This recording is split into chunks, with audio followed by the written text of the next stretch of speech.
Բարև ձեզ, առհասարակ եթե մարդիկ ուզում են իրենց կյանքում փոփոխություն անել, պետք է այլ ձև մտածեն, իսկ այլ ձև մտածելու համար կա հատուկ գրքեր, թե կարդալու համար, թե լսելու համար, ես, քանի որ շատ անգամներ ասել որ ցանցային մարքեթինգով զբաղվում եմ արդեն 4 տարի, ուսումնասիրում եմ, սկզբնական շրջանում ուսումնասիրել եմ, հիմա մոտ 6 ամիս է որ արդեն խորացել եմ ցանցային մարքեթինգի կոնկրետ ջիֆու ընկերության մեջ և ավելի լուրջ եմ տրամադրված ու ճիշտ է սպայթրությամբ դեռ համատեղելու սկզբունքով եմ անում, բայց ես վստահ եմ որ մի օր կդառնա իմ հիմնական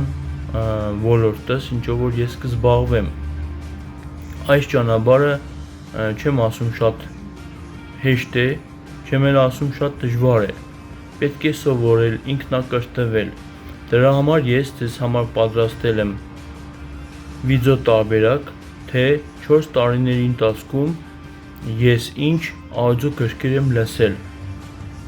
Ու լսում եմ ես պարբերաբար, մի անգամ չեմ լսել ու անցել եմ առաջ, պարբերաբար լսում եմ, հոգեհարազատ գրքերից նշումներ եմ կատարում և հիմա ցույց կտամ, թե ինչ գրքեր եմ լսել, առանձնացրել եմ ձեզ համար մի քանի տասնյակ գրքեր, ձեզ բարի դիտում եմ մաղթում։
Ես մի բանի համար եմ վստահ,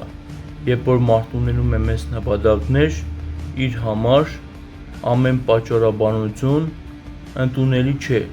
դրա համար ես կրթվում եմ, ինքնակրթվում եմ, հիմա էլ որ ես ձեզ համար վիդեո եմ անում,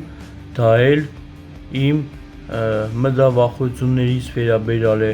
որը ես հաղթահարել եմ գրքերի միջոցով, մարդկանց հետ շփման միջոցով, ինձ ցանցային մարքեթինգը նման հնարավորություն է տվել։ Դիտեք հաջորդ շարքը, տեսեք թե ինչ կարելի է սովորել, ինչ կարելի է կարդալ։ Ես այս ամբողջ ցուցակը նկարել եմ, որպեսզի դուք տեսնեք թե ինչ է հնարավոր մարդը լսելով, ինչ կարող է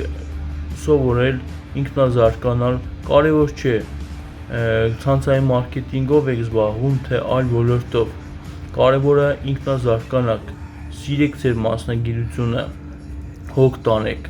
և նորանոր գիտելիքներ ձեռք բերեք, քանի որ ինչքան շատ գիտելիքներ ես ունենում, այդքան կկարողանաս ավելի հեշտ հարցերին լուծում տաս։